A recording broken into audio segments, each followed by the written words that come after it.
Dan alhamdulillah kita bersyukur kepada Allah Subhanahu wa taala, pada hari ini kita kembali berkumpul di masjid ini dalam rangka melanjutkan pembacaan kitab Minhajul Muslim ditulis oleh Syekh Abu Bakar Jabir Al-Jazairi rahimahullahu ta'ala.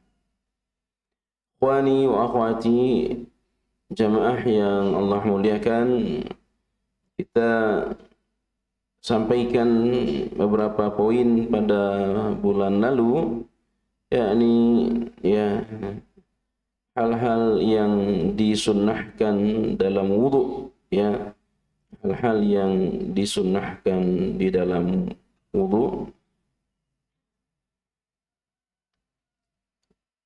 Kemarin kita sampaikan yang pertama membaca basmalah, walaupun di sini ada ikhtilaf para ulama, ada yang menyebutkan bukan musunnah tetapi wajib, berdasarkan pada hadis la wudu'a liman lam yadhkur ismallahi alaih, tidak ada wudu bagi yang tidak menyebut nama Allah atas wudunya. Maka dari hadis ini ada yang menghukumi, jadi membaca bismillah hendak berwudu itu bukan sunnah tapi wajib, walaupun mayoritas mengatakan sunnah. Maka jangan ditinggalkan, sekalipun dia sunnah, anggap saja sunnah, maka kita tidak meninggalkannya. Karena la di sini bermakna yang pertama tidak sah, tapi makna yang terkuat adalah tidak sempurna. Jadi tidak sempurna wudu seseorang yang tidak diawali dengan bacaan bismillah. Nah, ini menunjukkan bahwa ketika berwudu tidak ada bacaan lain selain bismillah. Dan tidak ada bacaan saat berwudu. Nah, nanti ada sesudah berwudu. Jadi ketika basuh tangan ini bacaannya, ketika basuh muka ini bacaannya, tidak ada. Dasarnya tidak ada.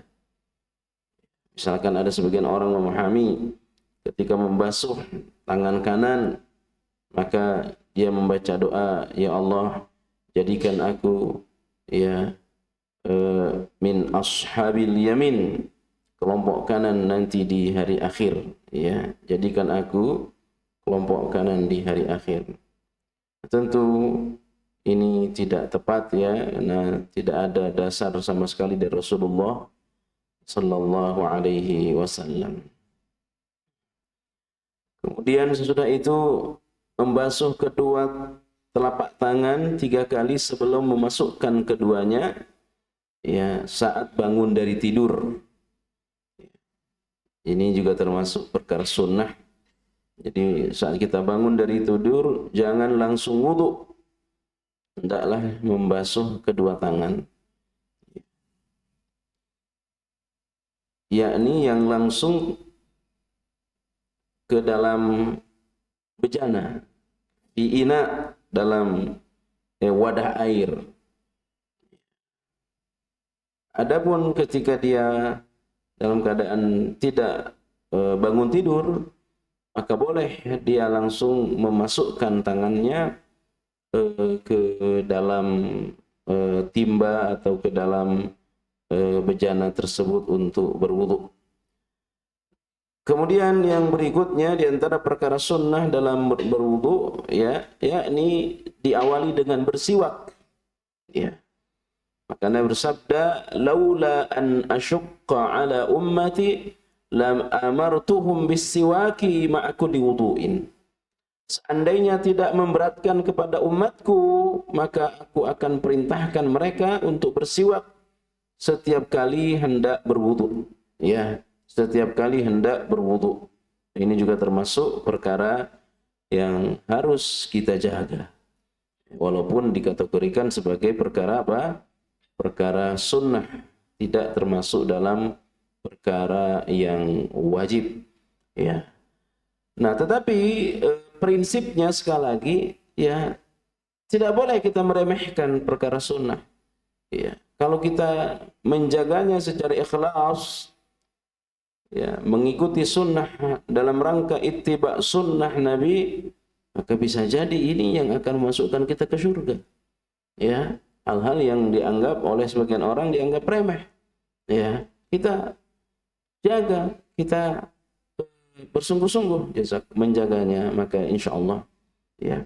Nah, kita sampaikan pada bulan lalu keberadaan sikat tidak menggantikan hukum dari siwak, ya, tidak menggantikan hukum dari siwak, maka tetap saja hukumnya sebagai sunnah, walaupun tujuannya sama-sama membersihkan mulut. Nah, ini juga menjadi dalil bagi kita, ya, ketika kita hendak berwudu dan akan sholat, usahakan mulut kita itu bersih. Ya, mulut kita bersih, tidak ada bau. Ya, mau masuk masjid, mulutnya bersih. Ya, nah, sebelum dia berwudu, bersiwak. Maka perkara-perkara yang mendatangkan hal-hal yang tidak sedap dihindari. Makanya Nabi melarang seseorang masuk masjid memakan bawang putih. Ya, apa saja yang bau, ya, tentu maaf rokok. Ya, rokok. Maka usahakan. Ya, jika masih ada, tentu saya yakin sudah tidak ada. Andai masih ada yang merokok, ya, begitu mau masuk waktu sholat, ya, setengah jam, apalagi kalau 1 jam sebelum masuk waktu sholat, dia tidak merokok lagi. Ya, walaupun yang paling bagus tentu bukan hanya hendak mau sholat, tapi sampai kapanpun, ya, dimanapun, kapanpun dia tidak merokok. Ya, ini hukum yang terkait tentang siwak. Nah, walaupun hukum bersiwak, kebiasaan Nabi bersiwak tidak hanya saat akan berwudu, tapi setiap akan masuk rumah. Nabi setiap masuk rumah bersiwak. Kalau tadi bersiwak hendak berwudu, kaitannya akan komunikasi dengan Allah, maka siwak setiap akan masuk rumah karena akan bercengkrama dengan keluarga. Dia menghadirkan hal-hal yang enak. Ya, jangan sampai pasangan masuk ke rumah dalam keadaan tidak wangi. Ya, itu di antara hikmahnya. Kemudian di antara perkara sunnah sebelum berwudu adalah tamat madha, yakni berkumur-kumur. Jadi sebelum berwudu dia berkumur-kumur terlebih dahulu. Ya, namanya tamat madha. Istinsyaq dan istinsar, ya. Kemudian menyela-nyela jenggot bagi yang punya jenggot. Bagi yang punya jenggot tidak boleh dipotong. Ya, tidak boleh dipotong. Habis. Adapun dipotong, dirapikan, pendapat yang kuat tetap tidak boleh, tapi ada pendapat mengatakan boleh, ya, sepanjang genggaman. Tapi pendapat yang kuat, ya, bukan hanya dipotong bersih yang tidak boleh, tetapi juga dirapikan. Ya, itu tidak boleh. Biarkan saja jenggot kita panjang. Nah, ketika berwudu maka di sela-sela. Ya, dan ini termasuk sunnah. Nah, jamaah yang Allah muliakan. Di antara perkara sunnah dalam berwudu, membasuh seluruh anggota wudu sebanyak 3 kali kecuali kepala. Ya, membasuh anggota wudu sebanyak 3 kali kecuali kepala. Kepala cukup 1 kali. Ya, kepala cukup 1 kali. Ya. Kemudian tadlik, di antara perkara sunnah yang jangan kita remehkan adalah tadlik, menyela-nyela jari kaki dengan jari kelingking jari kelingking tangan kiri. Ya, jadi jari di sela-sela. Demikian juga kaki kiri. Dan ini di antara sunnah Rasulullah sallallahu alaihi wasallam. Jari kaki di sela. Jadi kalau tangan ya. Nah ini jari kaki dengan jari kelingking yang kiri. Ya, namanya tablik. Jamaah yang Allah muliakan. Kemudian ya di antara perkara sunnah adalah tayammun. Ya, tayammun yaitu mendahulukan bagian kanan dengan tadi 3 kali baru berpindah ke sebelah kiri. Ya, baru berpindah ke sebelah kiri di mana Nabi bersabda, "Idza tawadda'tum fabda'u bimayaminikum." Apabila kalian berwudu, maka mulailah dari yang sebelah kanan. Ya, mulailah dari yang sebelah kanan. Ya. Kana Nabi sallallahu alaihi wasallam yu'jibuhu at-tayammunu fi tana'ulihi wa tarajjulihi wa tuhurihi wa fi sya'nihi kullih. Ya. Adalah kata ibu kita Aisyah radhiyallahu taala anha, Nabi sangat gemar, ya, Nabi sangat gemar at-tayammunu, mulai yang kanan. Dalam hal tana'ulih, memakai sendal. Ya, dalam hal memakai sendal. Kemudian tarajjulihi, ya, dalam hal menyisir rambut. Dalam hal menyisir rambut. Mulai dari yang sebelah kanan. Ya. Wa tuhurihi, dan saat bersuci, saat berwudu, mulai dari yang sebelah kanan. Wa fi sya'ni kullihi, dan setiap urusan. Setiap urusan apa saja dimulai dari yang kanan. Maka di antaranya ketika kita makan, ya, ketika kita makan mulai dari ya bagian kanan makanan di piring kita. Ya, tidak diperkenankan tidak bagus ya memulai dari bagian tengah makanan yang tersaji di dalam piring, tetapi disunnahkan di sebelah kanan bagian piring kita. Ya, fi sya'nihi kullih, di sebuah urusan mulai dari yang kanan ya, dan nanti melepasnya dengan yang kiri. Ya, melepas baju, melepas sendal, ya, keluar masjid, ya. Nah, adapun yang sifatnya kotor, ya, maka dengan yang kiri. Akhwani wa akhwati jamaah yang Allah muliakan, di antara perkara sunnah dalam berwudu adalah baligh, yakni memanjangkan serta melebarkan ya basuhan dari anggota wudu, dari yang wajib. Misalkan yang wajib sampai siku, usahakan dilebihkan dari siku.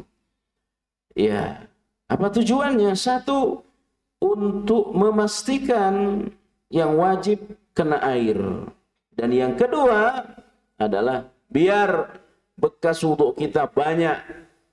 Ya, banyak, dan orang di hari akhir akan ditandai sebagai umat Nabi Muhammad SAW dari ya ghurran muhajjalin.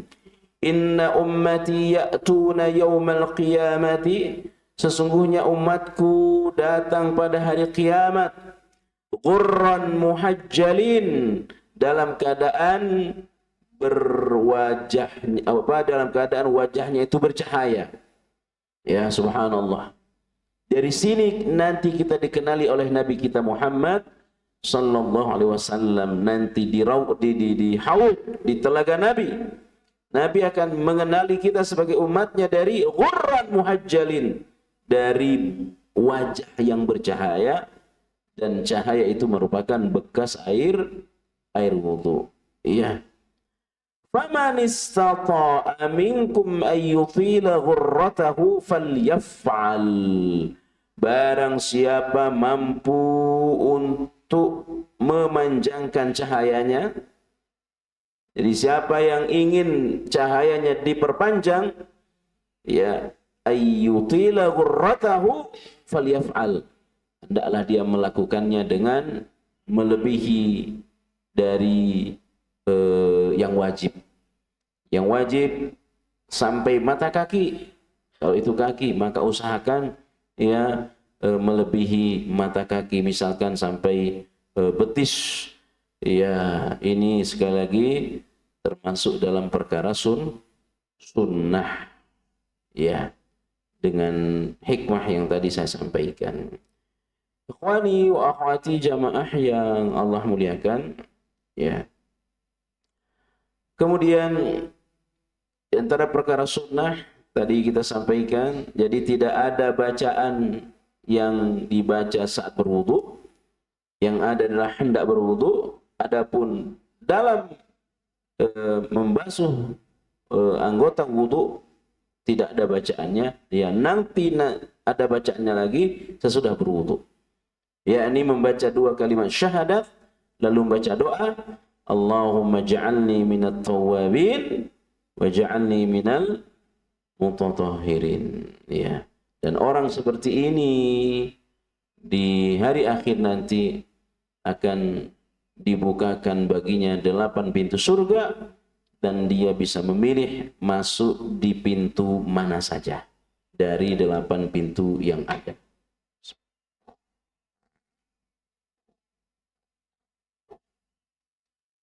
Ikhwani wa akhwati jamaah yang Allah muliakan.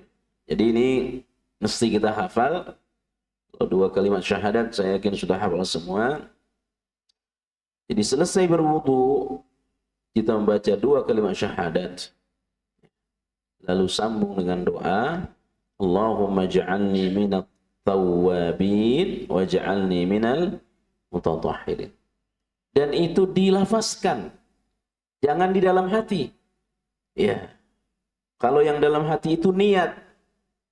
Tapi doa, zikir dilafazkan. Karena dia dilafazkan, maka tidak boleh dibaca di toilet. Ya, ketika kita berwudu di toilet. Ya, nanti bacanya di luar. Ya, kalau langsung membaca dalam hati, sekali lagi itu namanya bukan bacaan. Itu namanya perenungan, penghayatan. Tapi dibaca itu ada gerakan bibir dan terdengar paling tidak ya oleh yang membacanya. Ikhwani wa akhwati jamaah yang Allah muliakan. Kemudian ya hal-hal yang dimakruhkan dalam wudu, hal-hal yang dimakruhkan dalam wudu. Kalau tadi perkara-perkara sunnah, ini hal-hal yang dimakruhkan. Yang pertama adalah berwudu di tempat najis. Ya, berwudu di tempat najis. Ya, karena dikhawatirkan najisnya terpercik kepadanya. Ya. Maka kalau memang terpaksa berwudu di situ, kita usahakan siram dulu. Ya, disiram sebersih-bersihnya. Ya. Baru kita berwudu. Yang berikutnya, di antara perkara makruh adalah membasuh lebih dari 3 kali. Ya. Membasuh lebih dari 3 kali. Sunnahnya 3, kecuali kepala 1 kali. Anna Nabiyya sallallahu alaihi wasallam tawaddu'a thalatha. Adalah Rasulullah sallallahu alaihi wasallam berwudu dengan membasuh anggota wudunya salasa, 3 kali. Man zada faqad asa'a wa zalama. Ya, man zada faqad asa'a wa zalama. Barang siapa yang melebihkan dari 3 kali, ya, sungguh dia telah berbuat keburukan dan telah berbuat zalim. Ya, ini hadis Nabi. Ya. Jadi jangan lebih dari 3 kali. Di antara hal yang dimakruhkan dalam berwudu adalah boros dalam penggunaan air. Ini juga makruh. Ya, nyalain keran, ya, terbuka lebar, keras keluarnya, banyak keluarnya, maka ini termasuk makruh. Ya, makruh itu dicela. Ya, tidak haram tapi dicela. Ya, maka kalau nyalain keran yang kecil saja. Ya, buka yang kecil kerannya maka berwudu. Yang penting ada air keluar bisa membasuh. Ya, sudah sah. Ya. Jangan mentang-mentang air banyak. Ya, lalu isti'malul ma' bil kathrah, menggunakan air dalam jumlah yang besar, dalam jumlah yang banyak, ini termasuk perkara makruh. Akhwani wa akhwati jamaah yang Allah muliakan. Yang berikutnya, ya, di antara perkara makruh adalah naha Rasulullah SAW an fadli tahuril mar'ah. Seorang menggunakan air wudu bekas yang dipakai oleh perempuan. Ini juga perkara makruh. Misalkan dalam ember, perempuan memakai air wudu dari ember itu, ada bekasnya, dipakai lagi oleh suaminya, ini hukumnya tercela. Ya, naha Rasulullah, ya, Rasulullah sallallahu alaihi wasallam melarang an fadli tahuril mar'ah, menggunakan, ya, sisa bersuci dari wanita. Ini hukumnya makruh, ya. Yang berikutnya ma yubtiluhul wudu, perkara-perkara yang membatalkan wudu.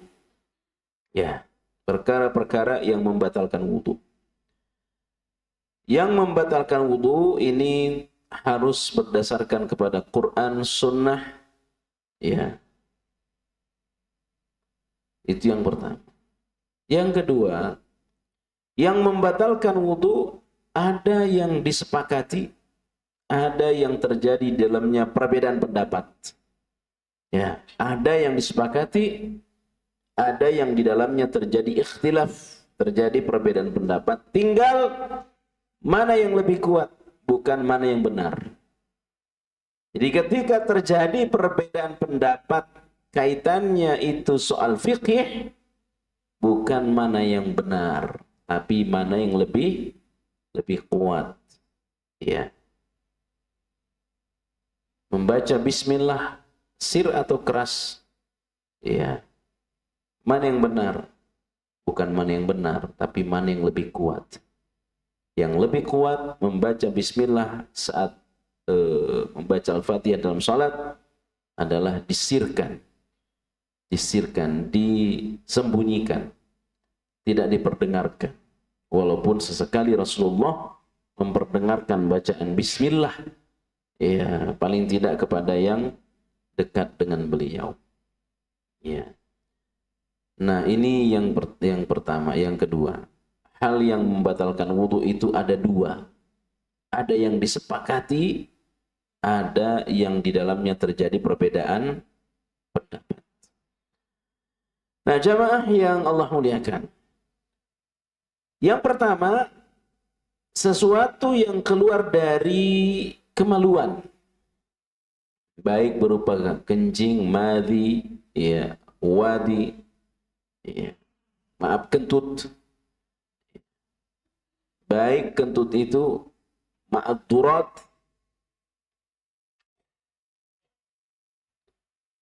atau tidak. Kentut yang bersuara atau tidak bersuara. Sama-sama membatalkan. Ya. Ada kentut yang membuat orang bersuara, Ya, suara kentutnya nggak ada, tapi orang berisik karena sama-sama nuduh. Oh, ini siapa ini siapa ini? Biasanya yang nuduh pertama dia yang kentut. Iya, dia yang kentut. Ya, kok bau ya?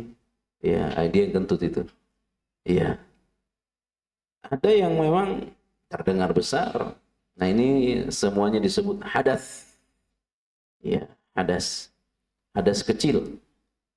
Jadi hadas kecil itu yang membatalkan wudhu, tapi tidak mengharuskan mandi. Namanya hadas kecil. Dan semua membatalkan wudhu. Nah, tidak boleh orang dalam keraguan. Ini kentut apa enggak? Kentut. Tidak boleh. Da ma yaribuka ila ma la yaribu. Ambil yang yakin. Ya.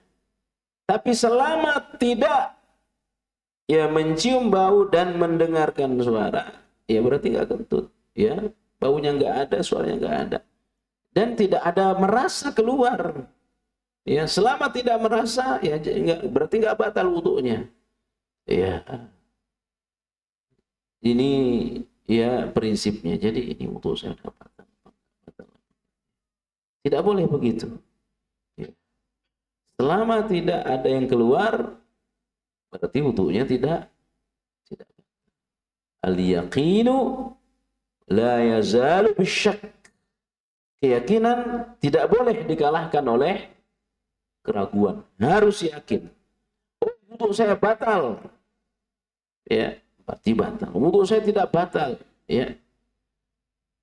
Tapi kalau memang sudah kentut, yakin tidak batal, itu yang salah. Iya, jelas-jelas kentut. Masih mengatakan, ya itu tidak benar. La yaqbalullahu salata ahadikum idza ahdatha hatta yatawadda'a. Tidak diterima salat seseorang dari kalian idza ahdatha hatta yatawadda'a, apabila dia berhadas sampai dia berwudu. Ini hadas kecil. Tapi kalau hadas besar mengharuskan mandi, tidak cukup berwudu. Ya, hadas besar itu ya mimpi basah, kemudian maaf jima, ya yanzil aw lam yanzil, keluar atau tidak keluar maaf maninya, maka dia wajib mandi. Karena apa? Itu hadas besar. Ya. Adapun hadas kecil adalah sesuatu yang tidak mengharuskan untuk mandi, cukup berwudu. Ini yang pertama, dan ini disepakati membatalkan oleh para ulama. Yang kedua, tidur lelap apabila dilakukan sambil berbaring. Tidur lelap apabila dilakukan sambil berbaring. Ini membatalkan wudu. Al-'ainu wika'us sahi, faman nama falyatawadda. Mata adalah pengikat dubur, kata Nabi. Al-'ainu wika'us sahi, mata adalah pengikat dubur. Faman nama, barang siapa tidur, falyatawadda, hendaklah dia berwudu. Ya. Yang wudunya, yang tidurnya itu dilakukan secara berbaring dan nyenyak, serta memang ada niatnya. Ya. Sekarang tidak berbaring, duduk, sengaja mau tidur, batal wudunya. Berangkat ke masjid, mau Jumatan, masih ada setengah jam ini. Ya, ambil tempat pojok, nyender, tidur, batal wudunya. Meskipun tidak balik. Ya. Masjid Haram, masuk masjid itu jam 10, Pak. Ya. Untuk khutbahnya 12.30. Duduk di masjid biar dapat tempat jam 10. Ya, itu orang kalau nggak paham bahaya. Dia tidur-tiduran aja baring. Ya, bangun langsung sholat, nggak bener. Ya. Tapi ada yang terkalahkan oleh tidurnya. Nah, ini tidak membatalkan. Ya, ya masuk masjid, ya fokus dengar khutbah, ya. Ketika 10 menit, ya tiba-tiba dia tidur. Ini tidak membatalkan. Ya, karena dia sama sekali tidak berniat untuk tidur. Ini disebut dengan ghalabatun naum. Ya terkalahkan oleh tidurnya. Tidak ada sengaja. Ya, sudahlah. Ya, tempat enak masjid. Ya, waduh khatibnya agak pelan. Ya, lama lagi. Itu enak sekali tidur, Pak. Ya, makanya orang yang susah tidur suruh datang ke majelis ilmu. Cepat tidur itu. Ya, ambil pojok nggak kelihatan mukanya di situ. Ya, orang yang susah tidur karena utangnya banyak, suruh cepat-cepat ke masjid hari Jumat. Ya, insya Allah cepat pulasnya. Ya. Nah, jamaah yang Allah muliakan. Dan ini termasuk yang disepakati. Ya, bahwa tidur membatalkan wudhu. Ya, tidur nyenyak, ya berbaring. Maka ketika sudah tidur, dia nggak sadar ternyata kentut. Ya, bangun, mau berkentut, kamu kentut ya. Ya padahal dia yang kentut. Dia nggak sadar. Karena udah lepas ikatan tuburnya. Ya, ikatan tuburnya, hilang akalnya. Nggak dengar apa-apa. Ya, bahkan ya barangnya diambil orangnya nggak sadar. Apalagi kentut, nggak sadar dia. Ya. Nah, jamaah yang Allah muliakan. Dan ini manusiawi. Ya, tidur ini manusiawi.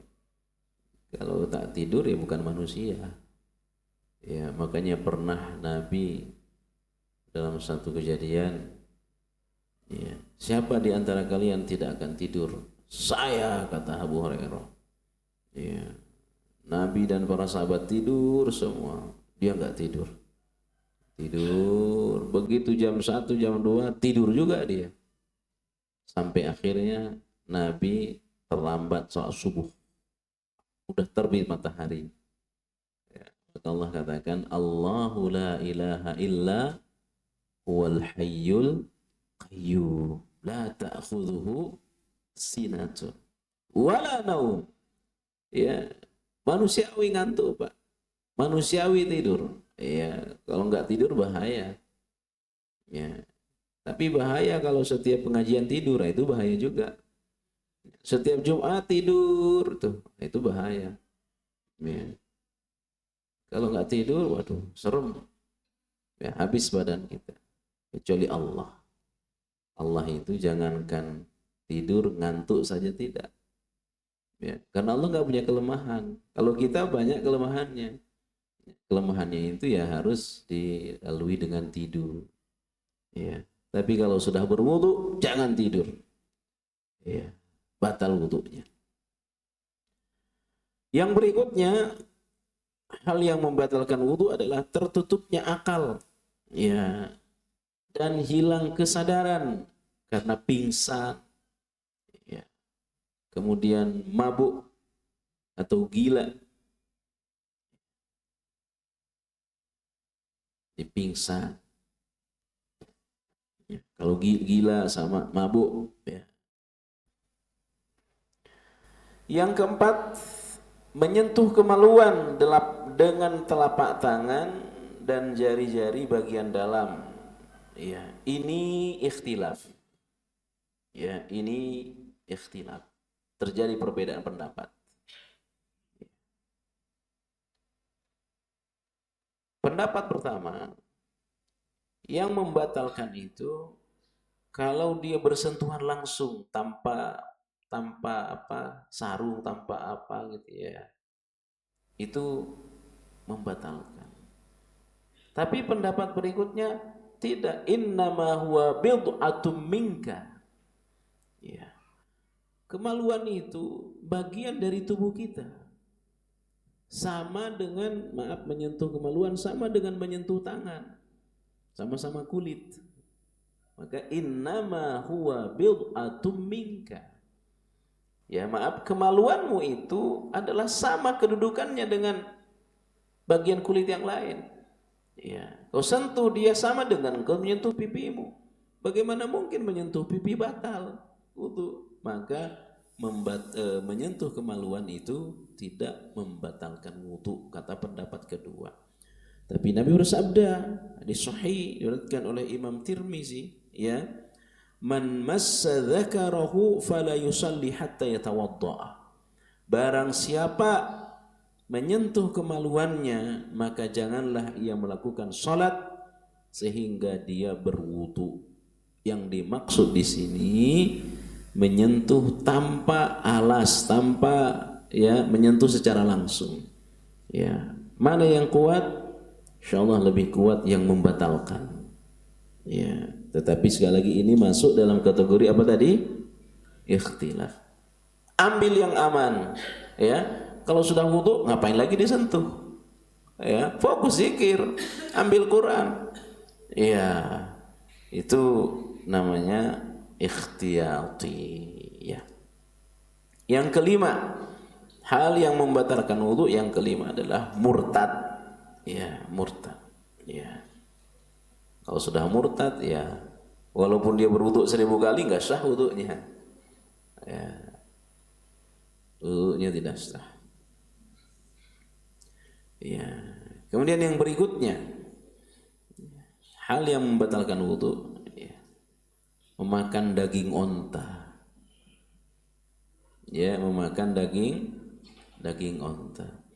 Adapun daging yang lain tidak, tapi dianjurkan kita berwudu sesudah itu. Ya. Dianjurkan. Ya, kalaupun tidak cukup kumur-kumur. Tapi untuk daging onta, berdasarkan pada hadis diriwayatkan oleh Imam Ahmad, ya, salah seorang sahabat ya bertanya kepada Rasulullah SAW, apakah saya perlu berwudu karena makan daging kambing? Belum menjawab, jika engkau mau. Ini bagus, sesudah makan kambing berwudu, bagus. In syi'ta, kata Nabi, jika engkau mau. Ya. Sahabat tersebut bertanya lagi, apakah saya perlu berwudu karena makan daging onta? Beliau menjawab, iya. Ya, iya. Jadi setelah makan daging kambing, daging rendang, ya, disunnahkan untuk berwudu. Sunnah. Tapi kalau makan daging onta wajib berwudu karena wudunya batal. Ya, ini pendapat yang kuat. Ya, tetapi di sini yang nggak ada onta. Ya, adanya di Saudi sana onta. Ya.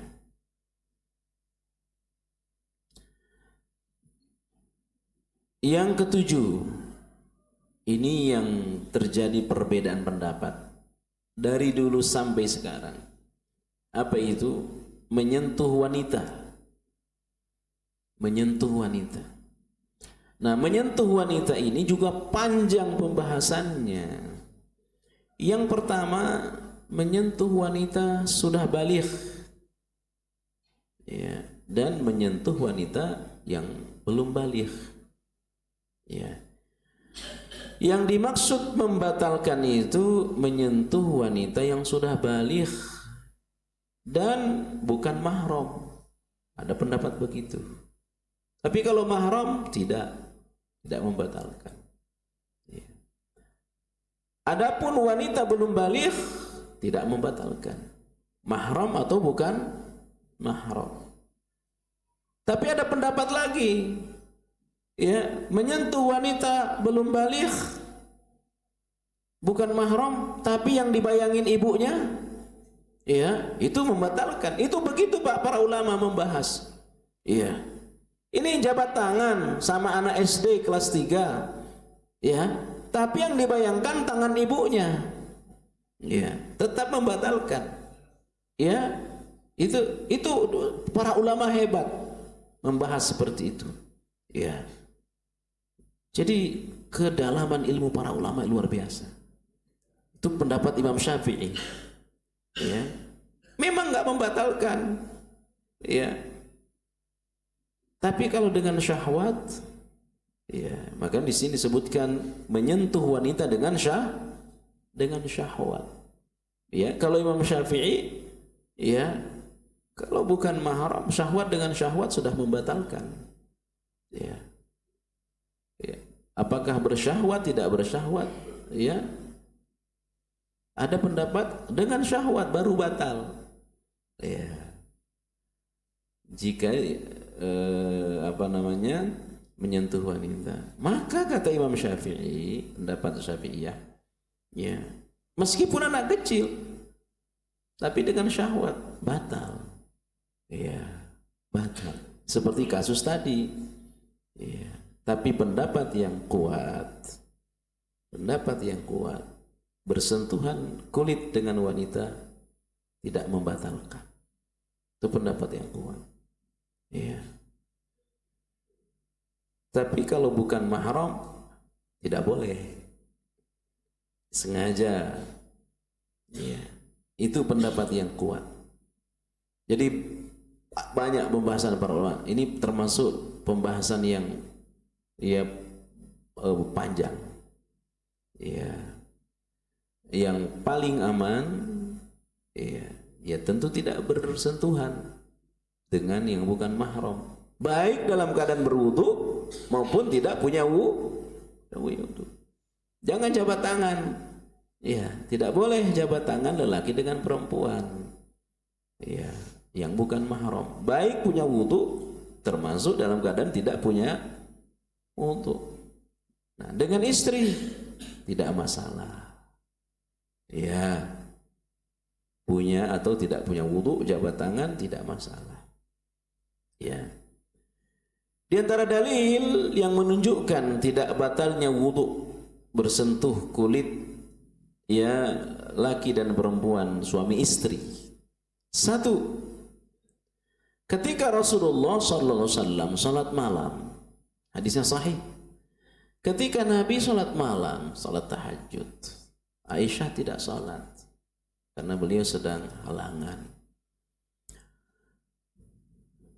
Ketika Nabi bangun duduk, ya, kaki Nabi itu menyentuh bagian Aisyah, bagian kaki itu, pokoknya bersentuhan kulit antara kulit Nabi dengan kulit Aisyah, ibu kita. Ya. Dari sini kata para ulama, satu, menunjukkan kecilnya rumah Nabi kita. Nabi, ya, rumahnya kecil. Ya. Karena beliau salat, di situ ada Aisyah, ya, ruangannya kecil dan memang kecil. Ya, bagi yang sudah haji, sudah umrah, lihat tuh rumah Nabi kecil sekali. Ya. Kecil. Nah, yang kedua, ya, kata para ulama, wudu Nabi tidak batal. Beliau meneruskan sholatnya, padahal sudah bersentuh kulit antara kulit beliau dengan kulit Aisyah. Nabi melanjutkan sholatnya tanpa berwudu. Ya.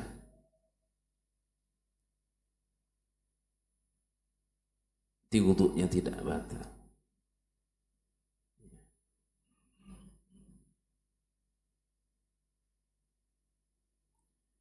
Maka kata beliau ini, kata pengarang kitab, menyentuh wanita dengan syahwat. Sebab melampiaskan syahwat sama seperti menurutinya. Hal ini dapat membatalkan wudu.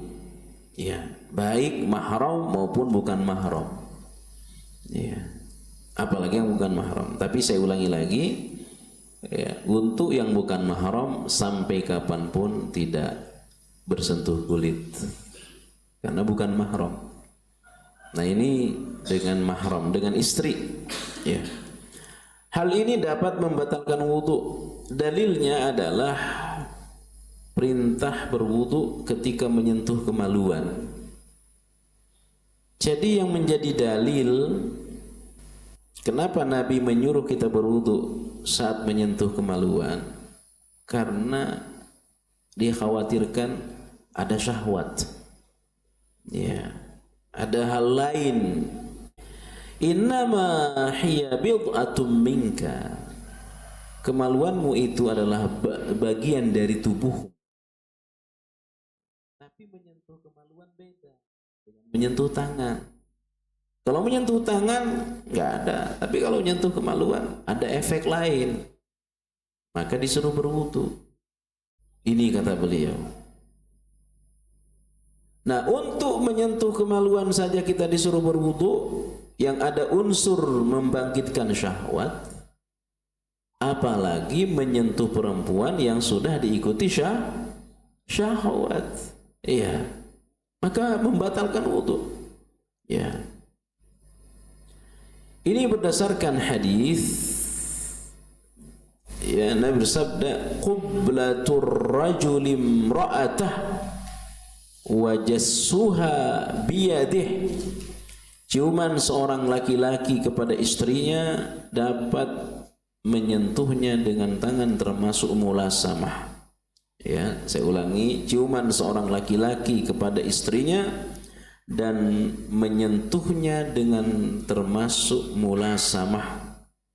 Maka barang siapa mencium istrinya atau menyentuhnya, maka ia wajib berwudu. Ya, ini yang diikuti syahwat. Ya, dia berwudu. Tapi jika tidak, tentu tidak masalah, tidak usah berwudu. Ya. Nah, ini pendapat yang kuat. Maka sering terjadi pertanyaan, orang umroh ketika tawaf pasti bersentuhan dengan perempuan. Ya, apakah itu istrinya? Ya, kadang-kadang orang tawaf itu ya gandengan tangan suami istri. Ya, itu kalau batal nggak sah umur tawafnya itu. Ya, gandengan tangan. Kalau bukan dengan istri, dengan perempuan lain, dan kita nggak mungkin menghindar. Tiba-tiba kita diserobot oleh yang dari Afrika, ya, tiba-tiba kita nggak ada niat ngedorong, iya pasti. Nah, sehingga ada pertanyaan, Ustaz, apakah ketika kita tawaf kita ganti mazhab? Ya, kita ganti mazhab. Mazhab Syafi'i, kalau sudah bersentuh kulit laki dengan perempuan, syahwat tidak syahwat, wudunya batal. Bagaimana ketika tawaf? Apa kita ganti mazhab? Selalu begitu, Pak. Kami para pembimbing umroh selalu begitu pertanyaannya. Ya, maka pendapat yang kuat tidak membatalkan wudu. Iya. Tapi kalau sudah diikuti syahwat kepada istri, mesti dia berwudu. Ya, tapi ngapain lagi udah berwudu gitu-gituan? Udah fokus baca Quran, fokus ke masjid.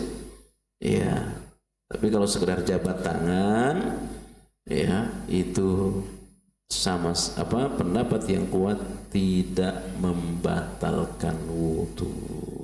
Ya, itu pendapat yang kuat. Wallahu ta'ala a'lam. Ya. Ada pertanyaan, Pak, sebelum kita pindah ke materi yang lain? Ya, silahkan. Ya.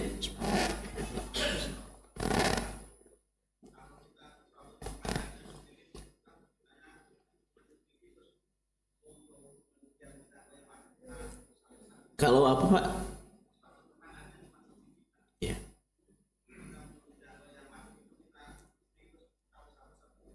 Sah wudu.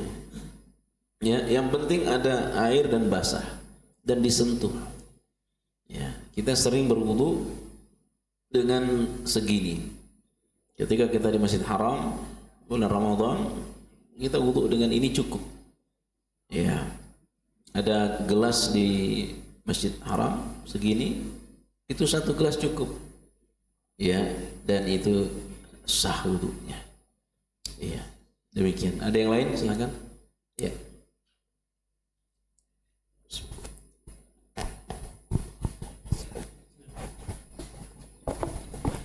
Bismillahirrahmanirrahim. Assalamualaikum warahmatullahi wabarakatuh. Assalamualaikum warahmatullahi wabarakatuh. Ingin bertanya Pak Ustadz, bolehkah seseorang atau sahkah seseorang bila ingin melaksanakan sholat mandi dulu tanpa berwudu? Ya. Itu aja. Makasih. Ya. Assalamualaikum warahmatullahi wabarakatuh. Sah jika dia niatkan mandinya sebagai ganti wudu dan dia awali dengan bismillah. Ya, maka wudunya sebagai mandinya sebagai pengganti wudunya jika dia niatkan seperti itu. Demikian. Ada yang lain? Silakan. Ya.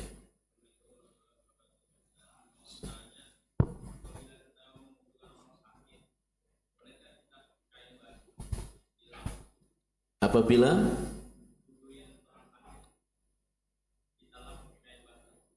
iya, kita mengambil air. Iya.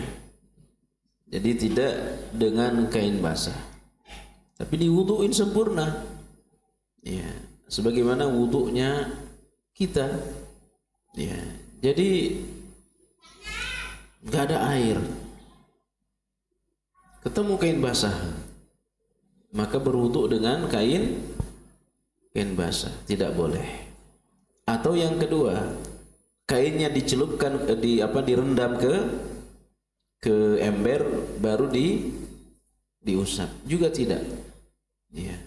Yang tepat itu dibasuh. Nah, dibasuh dengan tangan. Wudu itu dengan tangan, bukan dengan ngelap kain. Demikian. Ada yang lain? Ya. Ya, silakan.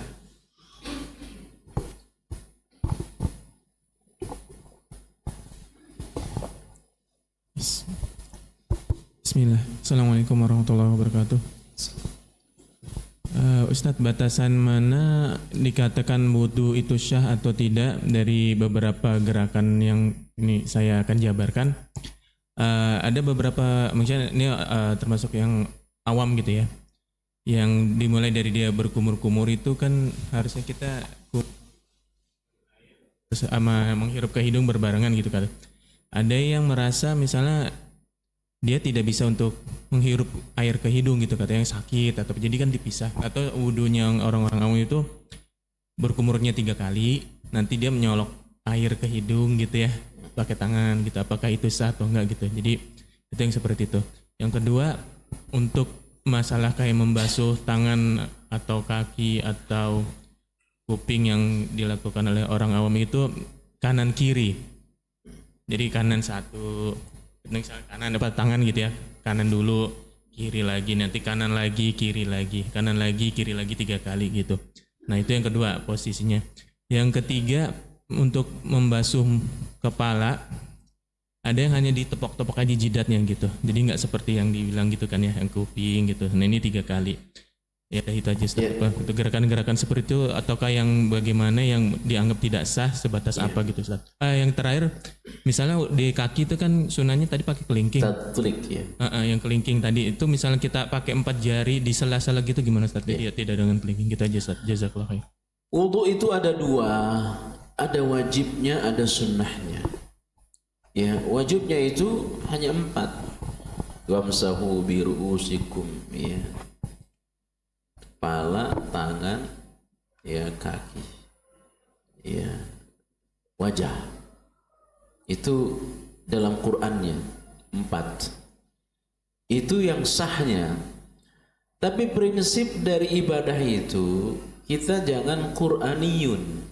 Kita jangan hanya berpatokan kepada Quran. Ada nabi. Maka ada aliran namanya aliran Qur'aniyun. Hanya Quran, mengingkari sunnah. Nah tentu orang seperti tadi bukan ingkarus sunnah. Ya. Maka misalkan dia wudu, ya tidak sampai menghirup air karena merasa sakit, padahal disitulah enaknya. Memang awalnya sakit. Ya cukup dia gini-gini ya, maka wudunya sah. Tapi tentu tidak sempurna secara utuh mengikuti sunnah. Ya. Allah katakan wamsahu biru'usikum. Ya, ini ada dua pendapat. Ya, basuhlah kepalamu. Pendapat pertama, kepala secara utuh. Tapi pendapat kedua, sebagian dari kepalamu. Itu ada pendapat di tafsir Mukatsir. Maka kalau sebagian dari kepala ya begini. Ya. Ini pendapat. Tetapi lihat cara wudu Nabi. Bagaimana cerita Utsman bin Affan? Ya. Maka dia berwudu dari depan sampai ke belakang, balik lagi ke depan. Ya. Maka kalau dikatakan sah, ya insya Allah bisa saja sah yang begini-gini. Tapi di mana letak mencontohnya kepada Nabi? Di mana letak mencintanya kepada Nabi? Nabi mengajarkan seperti itu. Ya. Contoh dalam hal tahallul. Ya, tahallul itu kalau hanya bicara sah, ya, gunting dipotong sudah sah. Tapi yang Nabi anjurkan botak. Ya. Jadi prinsip ibadah kita bukan sekedar sah tidak sah, tapi bagaimana total dalam mengikuti cara Nabi.